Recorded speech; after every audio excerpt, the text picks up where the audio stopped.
Welcome back.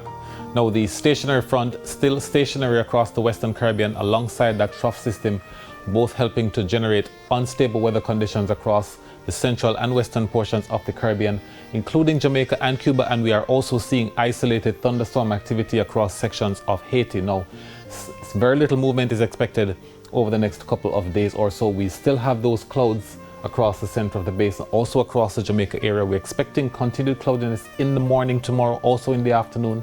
And as that frontal system weakens over the area, we're not expecting the area to be cloud free until about Sunday. So we do have cloudy conditions persisting over the Western Caribbean for much of the weekend. Now, the forecast for tonight is for isolated showers to linger across sections of eastern as well as sections of northern parishes.